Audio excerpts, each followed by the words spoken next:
पिछले 2 दशकों में इंडोनेशिया की अर्थव्यवस्था तेजी से आगे बढ़ी है और करोड़ों लोग गरीबी से बाहर आए हैं।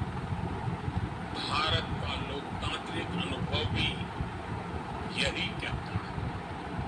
आज भारत दुनिया की सबसे तेजी से बढ़ती अर्थव्यवस्था है और हमारे यहाँ भी पिछले 1 दशक में 25 करोड़ से ज्यादा भारतीय गरीबी से बाहर आए हैं।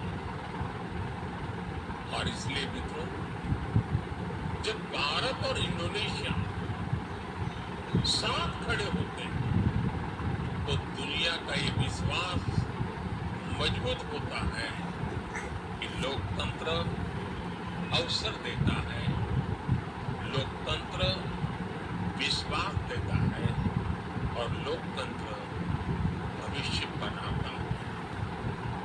और मुझे अटूट विश्वास है हमारे ये लोकतांत्रिक मूल्य और साझा आकांक्षाएं भारत इंडोनेशिया संबंधों को नई ऊंचाइयां तक ले जाएंगे।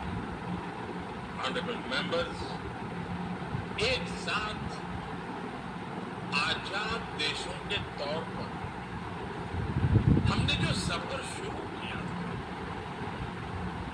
अब उस आजादी के 100 वर्ष भी हम एक साथ पूरे करने जा रहे हैं। यहाँ इंडोनेशिया में आप एमास 2045 के महत्वाकांक्षी विजन पर चल रहे हैं और भारत में हम विकसित भारत 2047 का संकल्प लेकर आगे बढ़ रहे हैं। अपने इन लक्ष्यों को हासिल करने में हम एक दूसरे के पूरक बन सकते हैं। हम दुनिया की सबसे यूथफुल सोसाइटी है, हम दुनिया की सबसे तेजी से आगे बढ़ रही बड़ी अर्थव्यवस्थाओं में हैं। हम 2 मेजर मैरीटाइम पावर्स हैं। हम ग्लोबल साउथ की मजबूत आवाज है। हम प्राचीन सभ्यताएं भी हैं और भविष्य के लिए नेचुरल पार्टनर्स भी हैं। इस यात्रा में हम एक दूसरे के पार्टनर्स भी बने और स्ट्रेंथ भी बने। इसी विजन लेकर को आज राष्ट्रपति प्रभुओं से मेरी विस्तृत चर्चा भी हुई। हमारे उद्देश्य बहुत स्पष्ट है। भारत और इंडोनेशिया के बीच जो सद्भाव और विश्वास है, हमें उसे अपने नागरिकों के लिए नए अवसरों में बदलना। पिछले वर्ष दोनों देशों के बीच द्विपक्षीय व्यापार लगभग $25 अरब तक पहुंचा है।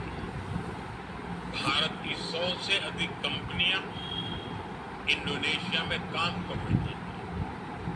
निश्चित तौर पर हम साथ मिलकर तेजी से आगे बढ़ रहे हैं, लेकिन आगे अभी और भी असीमित संभावनाएं हमारा इंतजार कर रही हैं।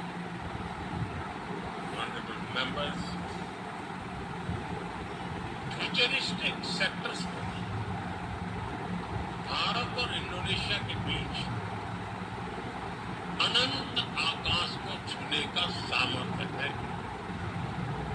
उदाहरण के तौर पर स्पेस टेक्नोलॉजी। आज पूरी दुनिया स्पेस में भारत की क्षमता का लोहा मान रही है और भारत इसमें इंडोनेशिया को अपना नेचुरल पार्टनर मानता है। बियाकपेट सैटेलाइट ट्रैकिंग सुविधाएं लंबे समय से भारत के स्पेस प्रोग्राम को सहयोग देती रही है। भारत ने भी इंडोनेशिया के कई सैटेलाइट लॉन्च किए हैं और कैपेसिटी बिल्डिंग में अपना योगदान दिया है। अब इस सहयोग को और आगे ले जाने का समय है। सैटेलाइट एप्लीकेशंस में हम साथ काम कर सकते हैं। भारत इंडोनेशिया में सैटेलाइट लॉन्च सुविधा विकसित करने में भी सहयोग देने के लिए तत्पर है। साथियों, हमारी समृद्ध समुद्री विरासत को सहेजने के लिए हम 5000 साल पुराने पोर्ट सिटी लोथल में नेशनल मैरीटाइम हेरिटेज कॉम्प्लेक्स बना रहे हैं। मैं चाहूंगा कि इंडोनेशिया भी इस प्रोजेक्ट के साथ जुड़े। ऑनरेबल मेंबर्स, आतंकवाद जैसे विषयों पर भारत और इंडोनेशिया दोनों की एक राय रही। पिछले वर्ष पहलगाम में जब जघन्य आतंकवादी हमला हुआ, इंडोनेशिया तब भारत के साथ मजबूती से खड़ा रहा। मैं इसके लिए राष्ट्रपति प्रभु और आप सभी का आभार व्यक्त करता हूं। हमारे दोनों देश काउंटर टेररिज्म पर ज्वाइंट वर्किंग ग्रुप के माध्यम से साथ काम कर रहे हैं। इंटेलिजेंस, साइबर थ्रेट्स, आतंकी फंडिंग और डी रेडिकलाइजेशन, इन क्षेत्रों में हम और सहयोग बढ़ाकर दुनिया में शांतिवादी ताकतों को मजबूत